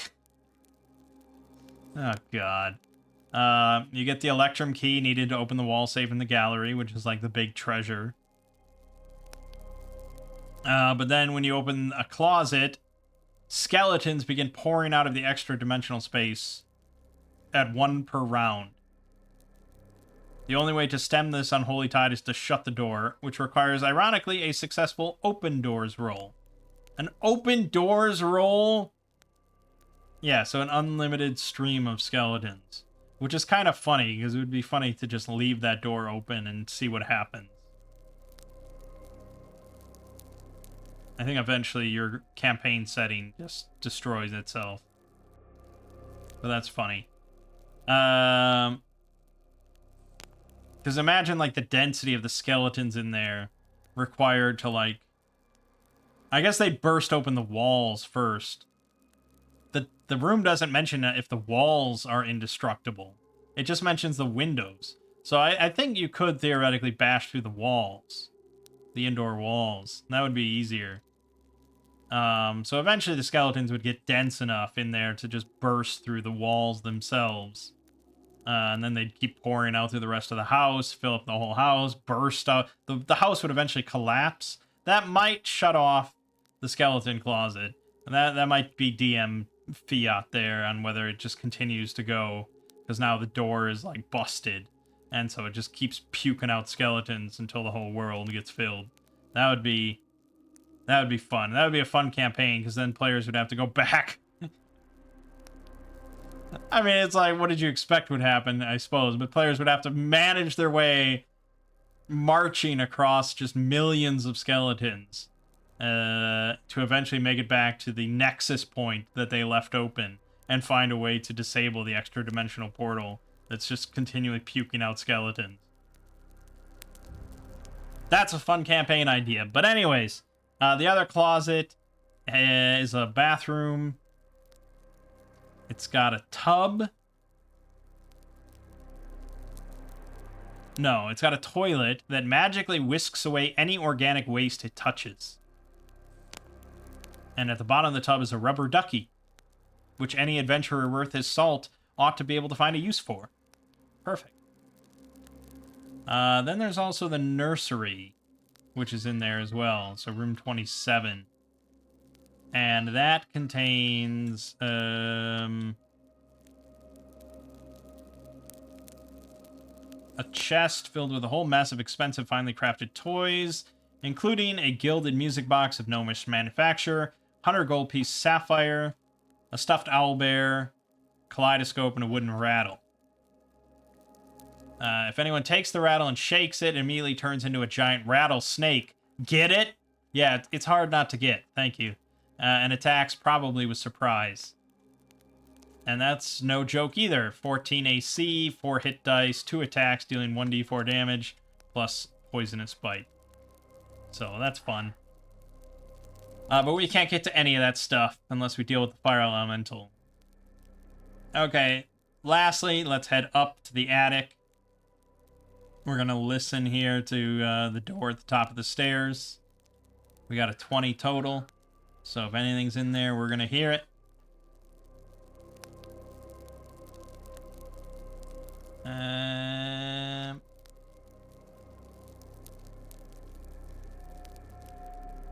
Nope, nothing we hear, so we'll enter. And we see a great accumulation of junk, including a number 13 pieces of old furniture with white sheets draped over them. Underneath one of the sheets is a mirror of opposition.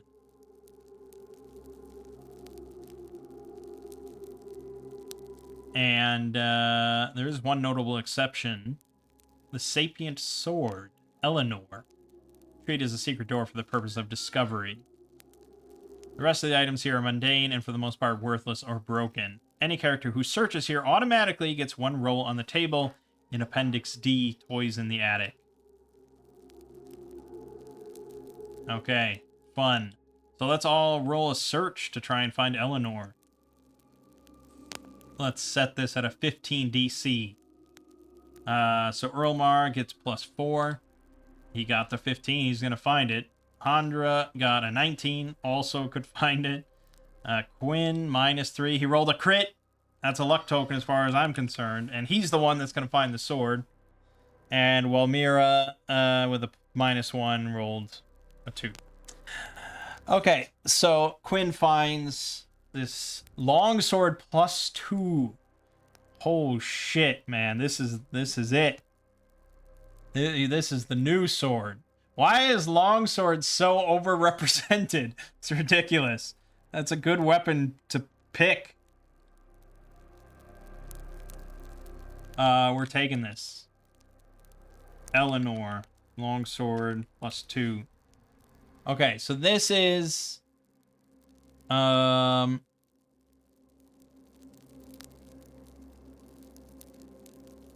mean, on sight, it's just like a really fancy looking sword. You know, it's like one of the legendary kind of looking swords from Elden Ring or something. Yeah, so really, no doubt about it, very special looking. No doubt about it, very valuable looking. We're definitely going to take it. Again, it's a +2 weapon, I would just say that. But then this is a sapient sword. So it is intelligent, and it can communicate verbally. So as soon as Quinn grabs it, you know, it starts speaking. And so this is where you'd kind of want to play that up. And it gives you a whole thing on its personality. Eleanor is insecure, jealous, vain, hypersensitive, emotional, codependent, and last but not least, prone to infidelity.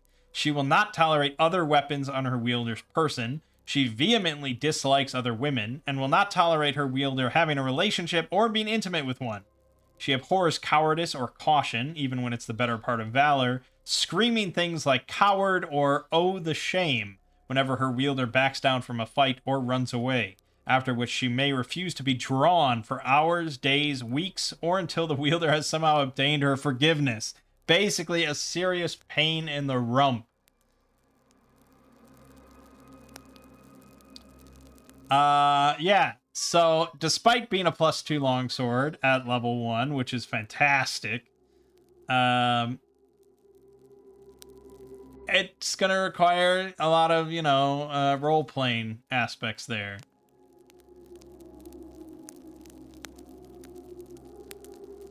It can detect moving walls and rooms, invisible or hidden things, and sloping passages.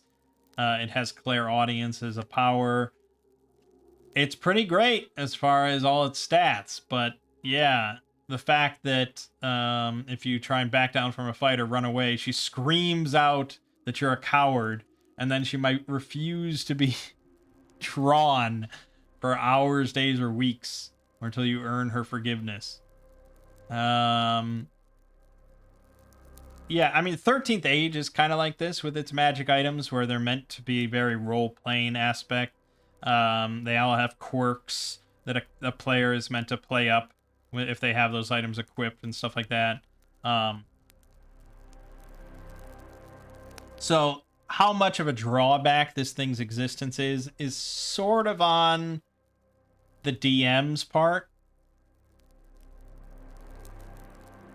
And yeah, personally, I'm not that great of a DM enough to where I'm constantly going to like remember that, oh yeah, this sword is here and it has a personality. It's basically like forcing me to play a DM PC, and I have to like act, you know, suddenly all the time, and I have to keep in mind everything I'm saying and doing as a DM. You know, oh, well, wait a minute. How would Eleanor react to this? And now I'm playing as Eleanor all the time. So I'm a little iffy on it. It's a lot better if the player volunteers and really buys into the whole concept and they're willing to be Eleanor and be like, oh, well, hold on. When I do this, Eleanor is going to say this. And it's like, okay, great. I love it. I mean, that's role playing. But forcing it into the DM's hands, it's like, I have enough to do. Please don't make me do this. So if the player isn't going to play into it and I don't play into it, it's basically just here's a +2 sword, which is fine. But I really like the idea of it, and so it's really good if you have a player that's going to play into the whole thing.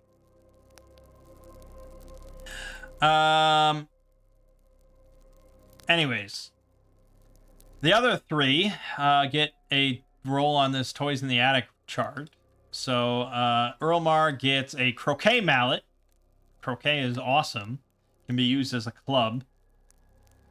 He's not going to take it, but that's fun. Handra gets a loaded knucklebone dice. Dude, I'm taking that. Just taking loaded dice. Hell yeah. And then Wilmira gets a small hourglass. My pockets are full, so I'm not going to take it. But yeah, there we go. Okay, that's everything. I'll roll a random encounter while we're sitting here. Nothing, we're fine. And so all that remains is this. I think this is the last room. And it's not really a room, but it's a rickety wooden staircase leading up to the Widow's Walk. So we're going to be cautious as we go up there.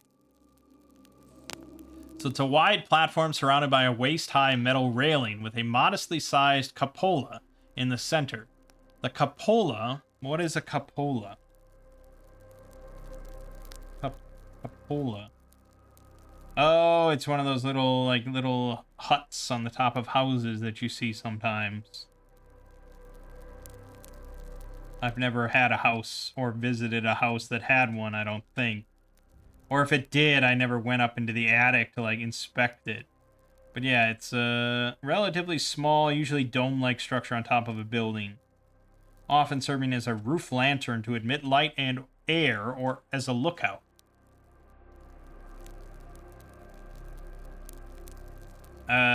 Okay. The cupola, or cupola, I don't know, has cracked on one side, allowing a giant black widow spider to nest within. From here, characters may climb up to the lightning rod atop the house, actually a wand of lightning placed here to collect charges. It now has 7. From this height, it is possible to make out the village of Tolb to the west, and beyond that, the sea. So, a giant black widow spider nesting in there.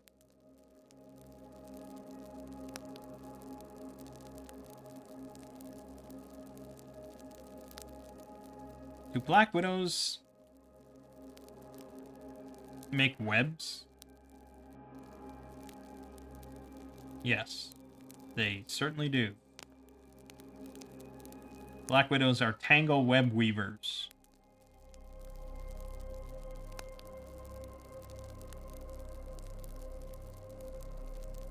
So yeah, they definitely have webs, and I don't see any reason why this one wouldn't have webs. So I think it's likely that we see webs up in the cupola.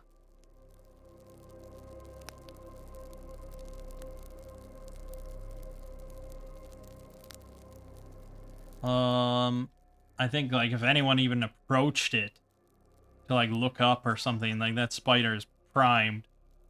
But I don't know why we would. Especially, I don't know why we would go out of it onto the roof and grab the lightning rod, which is actually a wand of lightning. That seems extremely unlikely. So, I think we just look up here and see that there's no obvious treasure and be like, okay, well, fuck that. So, oh well. Then we'd go back down. And we go back to the gallery, and now we're going to cut out paintings.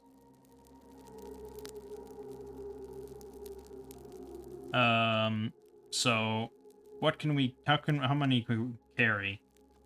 We have 3 slots open, but we could definitely ditch some stuff. We don't need probably this much flint and steel, I don't think. I don't know why Handra would have one anyways. And we can probably ditch the caltrops. I don't know why we bought so many of those. 1, 2, 3, 4, 5. We will need one more slot from somebody. The skeleton key, which I completely forgot we had, and I was just lockpicking stuff. That's my fault. There you go, 6 slots. We're going to cut out all the paintings. So then we would see the safe behind it. And we do have the combination, but then there's also, unfortunately, the keyhole. And I don't know if that's a lockpick sort of situation. Maybe you need a natural 20. but probably I would say no, because if you allow it to be potentially lockpicked, then you'd have to explain why you can't just keep trying to lockpick it. Unless you would let them roll once, and then if they fail, you say, no, it's beyond your skill and you know it, and you'll never be able to lockpick. Maybe you say that, I don't know. Because the first attempt is you just kind of blindly poking in, and maybe you get, like, I don't know. It's hard to say. But obviously, I don't think I'd allow it to be lockpicked. Because otherwise, what's the point of the key? Like, almost everyone's going to have a thief that can lockpick. So we got painting 1. Painting 2. Painting 3. Painting 4. Painting 5. And 6. Also, other treasure. We got Eleanor, which is definitely worth 3. I think, I mean, that's absurdly good. A +2 longsword. I got it. It seems like the most valuable thing in the entire place outside of the gold bars in the safe. And maybe the Ragnarok. I guess the Wand of Lightning here, it has 7 charges. That's pretty great. But oh, the Pack Rat's Lair has a Ring of Invisibility. It's pretty good too. But now I'll give 3 XP for Eleanor, and then 1 XP for all the paintings. So they'll be at 1 XP out of 20 after leveling up to 2. And there you go. I think they will leave, and that is the end of Shadowbrook Manor.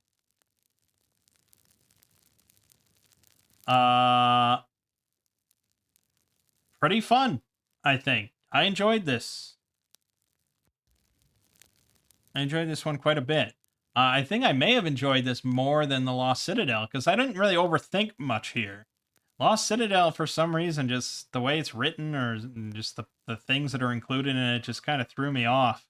And I just couldn't get over it. But this one seemed to just keep rolling, and I mean, we stopped once in a while to discuss stuff. But otherwise, yeah, it's a pretty nice little module of a weird house. Definitely some old school stuff going on here. Not everything I agree with.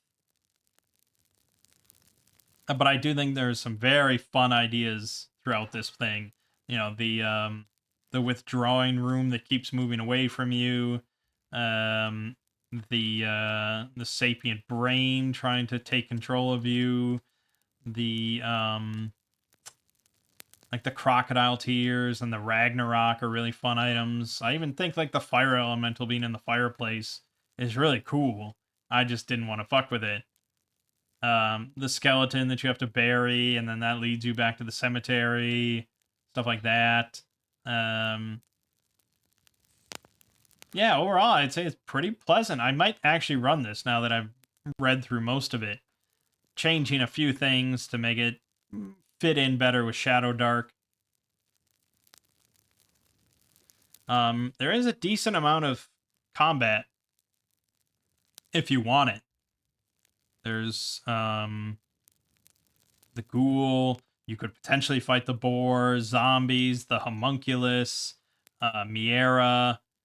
I'd probably put in some more zombies, the fire elemental, potentially unlimited amount of skeletons.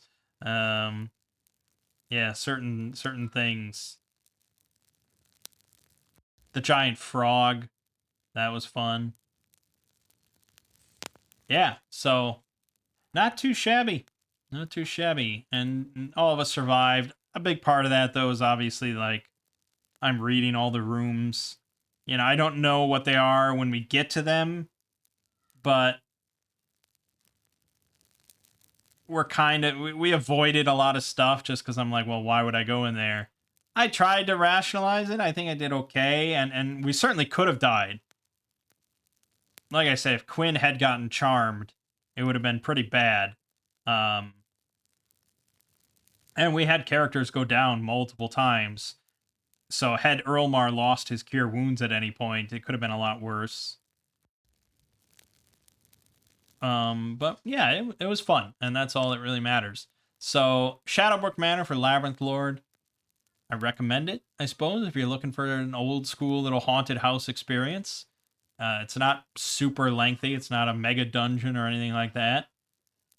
I don't know if I'd put the Wraith in the basement, but, you know, it's up to you. And that'll do it. So I really kind of enjoy this, so I'm sure we'll do some other adventure at some point. There's many out there, and we can run basically any of them. We might go at a higher level next time. I'll make like level 3 characters or something like that. But yeah, it's good. But for now, my name is Mang. This has been Solo Roll Manging with Shadowdark and Shadowbrook Manor. And I'll see you fine folks around.